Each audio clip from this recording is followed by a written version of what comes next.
Okay, this is episode 5, the Covention, not convention, it's Covention.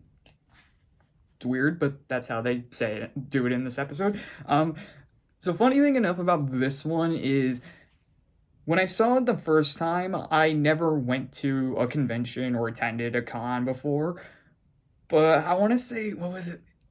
I want to say like 2 weeks after I saw this episode, I actually I technically went to one or attended one.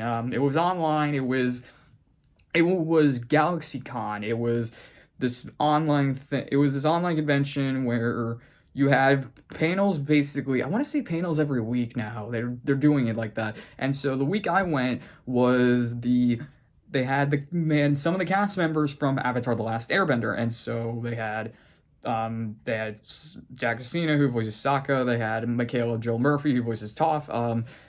Greg Baldwin, who voices Iroh. Greg Griffin, who voices Azula. And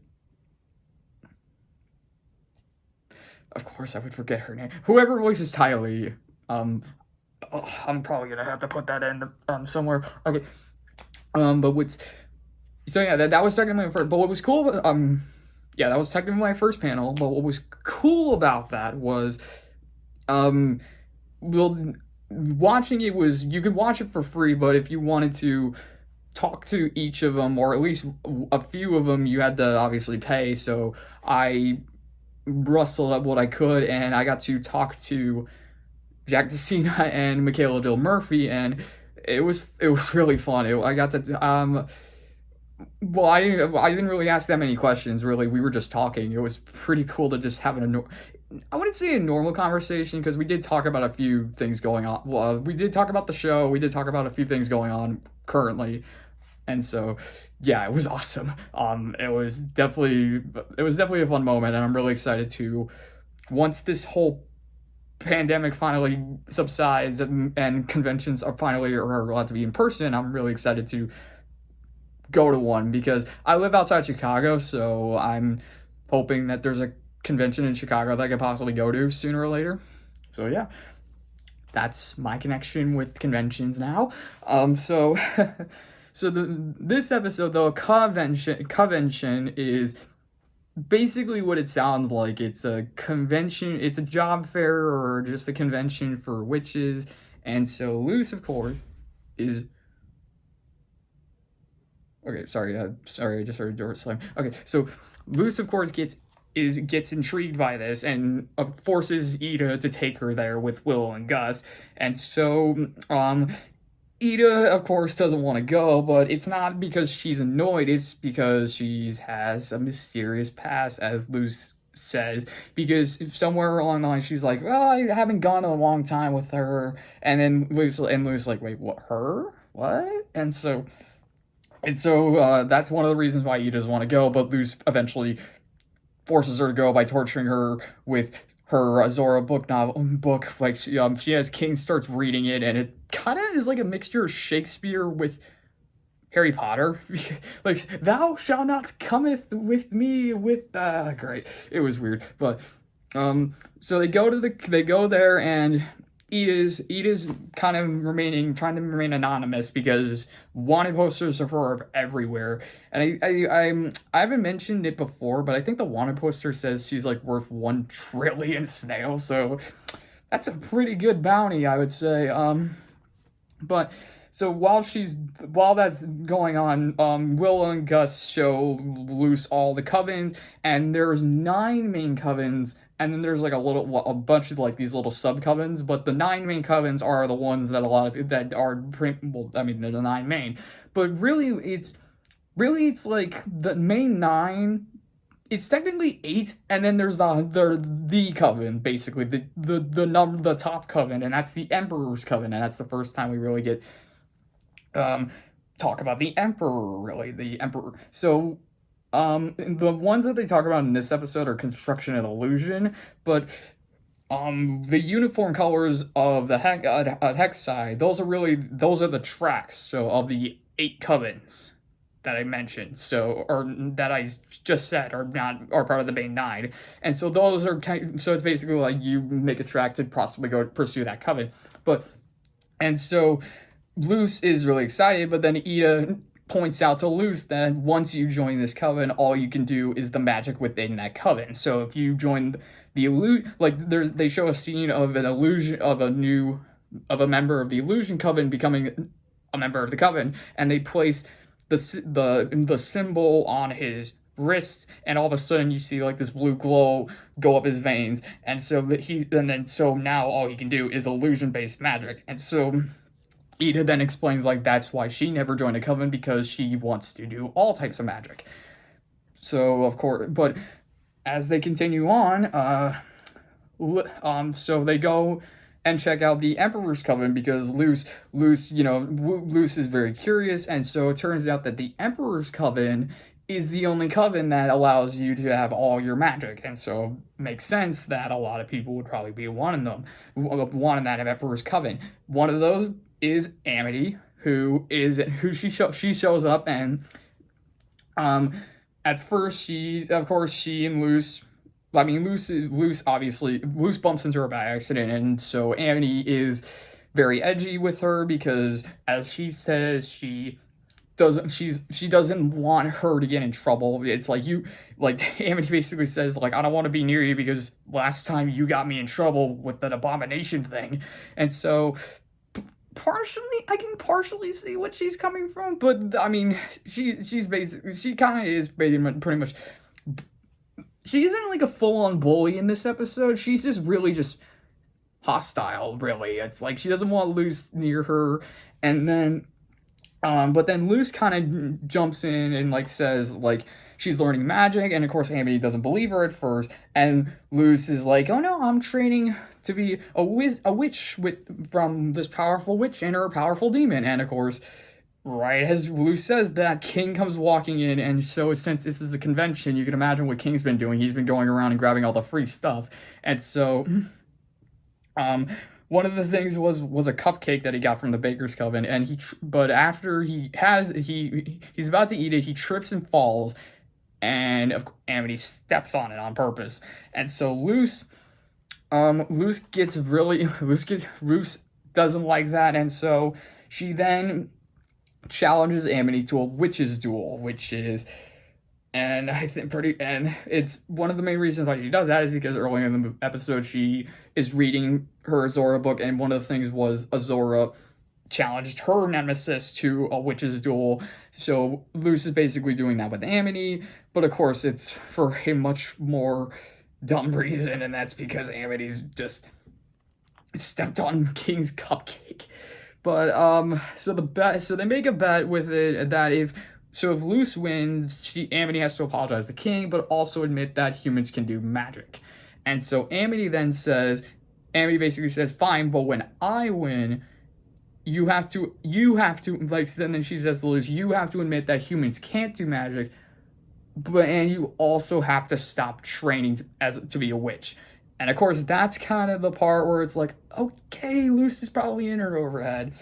But then they take it Luce accepts the deal, though, and then Amity takes it a step further by casting this everlasting oath. In other words, meaning that this deal is final. So if Luce loses, she really has to give up training to be a witch. And that's pretty much the oh crap moment of the episode, where Luce is like, yeah, I just did that, and I immediately regret it. So then while that's going on, Ida runs into her mysterious past, which comes in the form of her sister Lilith, who is I want to say she's the head of the Emperor's Coven. Like, obviously the Emperor is in charge of the Emperor's Coven, but I think Lilith is like the top, the kind of like in charge of the coven. And so she shows up, she's more, and she recognizes Ida, and of course the two they do sisterly things, they kind of make fun of each other. And then Lilith kind of gets a little more confused of why she's there, and so at first she thinks Ida's going to try and join the Emperor's Coven. Of course, Ida laughs it off and just says, she basically just wants to see all the next generation basically of students that Lilith is training. And of course, being the sisters that they are, they go deeper and deeper until eventually Lilith and Ida basically challenge each other with their apprentices. Like, Ida's like, oh, I bet my apprentice can beat any of your trainees and stuff. And of course, right as they seemingly are ready to make the deal, Luce comes in and says, Ida, help me, I challenged Amity and I don't think I can win. And big shock, Amity is not only one of Lilith's students, but Lilith's top students. So just adds more to the oh crap moment. So Lilith then goes along with it. She removes all the wanted posters in the building and says, I'll let you do this just to see what kind of teacher you are. And so at first it seems like, Ida, of course, motivates Ida enough to start training Luce, but of course the main problem with Luce's training is she only has one spell, and since they don't really know how the glyphs work, she can't learn any new spells at that moment, and so Ida's basically like, alright, we'll cheat, or at least that's what she does. Luce doesn't want to do it, but so the way that she does that is, so they fight in this arena, which is basically a normal arena for the most part, but Ida sets up traps all around the arena. It's like these little sand pits, or not pits, these little sand hills around the arena, and she's like, just have her step on one of them and the trap will trigger. And so Ida, Luce, and Amity are getting ready for the fight, and forgot to mention this. This was also in the third episode with the Hackside School. There, how there's always like a bell, like the bell that signals classes start. There's it's a screaming bell, I think the thing that rings the bell is it's the eye, and then it's his face, or just the rest of his face is here, and when it hits him, he starts screaming, and it's Alex Hirsch's scream, which is really funny. I wanted to mention that the first time, but I completely forgot about it. But they bring it up here in this episode to signal the fight. And so Amity, being obviously more powerful, sends an abomination after Luce, and it's early, and so Luce runs around, and as she runs around, she inadvertently leads the abomination to some of the traps, and so Amity, of course, notices the traps and is very suspicious until she eventually nearly gets stepped on. She nearly steps on a trap, but Luce tells her not to, and she, of course, just only gets her more suspicious. And then King accidentally falls in after he tries to, after he hears a fan cheering for Amity, and he tries to defend Luce, but he falls on the trap, and it just spikes come up from the ground, and of course Luce is like, you brought spikes? And it is just so of course Lilith comes in and says, alright, well, you cheated, so your human forfeits. And of course Amity and Luce tries to say that she didn't try to cheat, but Amity's like, I don't believe you. But as she's walking away, Ida notices something on Amity's neck. So earlier in the episode, they show off one of these, the construction coven, and they have these little stickers or patches that gives the wearer extra strength. And so that's what's on the back of Amity's neck. And so Ida takes it off and shows it to everyone. So in other words, Lilith cheated because Amity had no idea that it was on her. She actually, earlier in the episode, they see Amity casts an abomination, and I'd say it's about a 3-foot abomination. But then when she's battling Luce, it's like a 7-foot, 8-foot abomination, and even if she was like, whoa. And so of course she feels broken, she feels humiliated by it, and she runs off. Luce actually goes after her, and while that's going on, Ida's rubbing it in Lilith's face that she cheated. And Lilith's like, well, I only cheated because I figured you would cheat. And Ida's like, but that's still cheating. And eventually, Ida gets Lilith riled up enough that they have a duel. And it's a really good duel. I really like what the creativity of the fight. Like, to start, the colors are really cool because Ida's main glow is yellow, Lilith's main glow is blue, and so just seeing their spells collide, seeing them move around the arena and just trying to blast each other. And even Ida has some pretty cool moves as well. Like, she summons like Hootie's head, but it's a big head. It's a big head and just screeches across the arena, and then on the side of it, Ida then starts casting little mini Hootie heads that try and wrangle up Lilith and all that. It's so cool. But then Lilith eventually Lilith does outsmart Ida and knocks her to the wall, but Ida brings up her curse to Lilith, and of course Lilith lets her guard down, and Ida then throws a bag of chips and ditches her. But again, it's a somber moment, really. It's because, she's like, oh, I don't know how much longer I can hold this thing off, so I thought maybe I could see my sister for one last time. And it's like, yeah, it's pretty fun.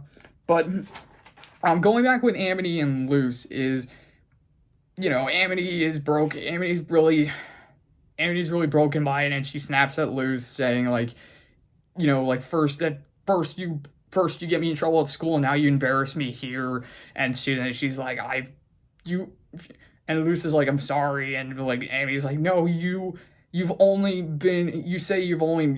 just started training as a witch. I've been training as a witch my whole life, and this has been my dream to make the Coven, and now you've embarrassed me and all in front of everyone and all that.